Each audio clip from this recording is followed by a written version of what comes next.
রবিউল ইসলাম নয়ন বাংলাদেশ জাতীয়তাবাদী যুবদলের কেন্দ্রীয় নির্বাহী কমিটির যুগ্ম সাধারণ সম্পাদক। একই সঙ্গে তিনি ঢাকা মহানগর দক্ষিণ যুবদলের সদস্য সচিব হিসেবেও দায়িত্ব পালন করছেন। রাজনৈতিক মাঠে তিনি বিএনপির বিভিন্ন মিছিল, মিটিং ও কর্মসূচিতে সক্রিয় ভূমিকা পালন করে আসছেন। তার রাজনৈতিক কার্যক্রম, বক্তব্য এবং সমসাময়িক বিভিন্ন ইস্যু প্রায়ই গণমাধ্যম ও সামাজিক যোগাযোগ মাধ্যমে আলোচনায় থাকে।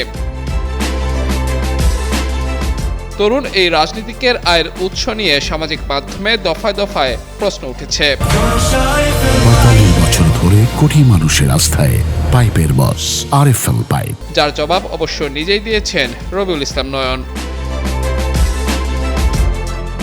সম্প্রতি একটি বেসরকারি টেলিভিশনে দেওয়া সাক্ষাৎকারে নিজের ব্যক্তিগত আয়ের উৎস জানিয়েছেন ঢাকা মহানগর দক্ষিণ যুবদলের সদস্য সচিব রবিউল ইসলাম নয়ন।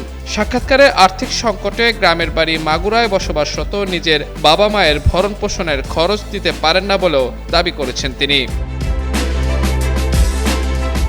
নয়ন জানান, তিনি শেয়ার বাজারে কিছু টাকা ইনভেস্ট করেছেন, সেখান থেকে যা আসে তা দিয়েই তিনি চলেন। তিনি আরও জানান, তার এক মামা ও এক ভাই আছে। মামা বাসার বাজার ও ভাড়া দেন, আর তার ভাই তাকে একটি গাড়ি ভাড়া করে দিয়েছেন, যা দিয়ে তিনি চলাফেরা করেন।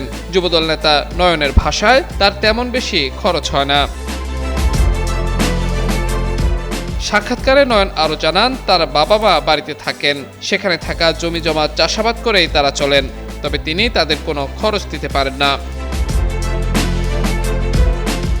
সম্প্রতি পুরান ঢাকার আলিয়া মাদ্রাসা প্রাঙ্গণে ছাত্রদল ও ছাত্র শিবিরের মধ্যে দফায় দফায় সংঘর্ষ ও ধাওয়া পাল্টা ধাওয়ার ঘটনা ঘটে। ওই সংঘর্ষের সময় হেলমেট পরা ও হাতে পাইপ নেওয়া অবস্থায় রবিউল ইসলাম নয়নের মাঠে উপস্থিত থাকার কিছু ছবি ও ভিডিও সামাজিক যোগাযোগ মাধ্যমে ব্যাপকভাবে ছড়িয়ে পড়ে।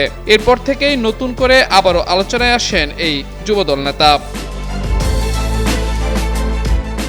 আহমদুর রহমান, যুগান্তর নিউজ।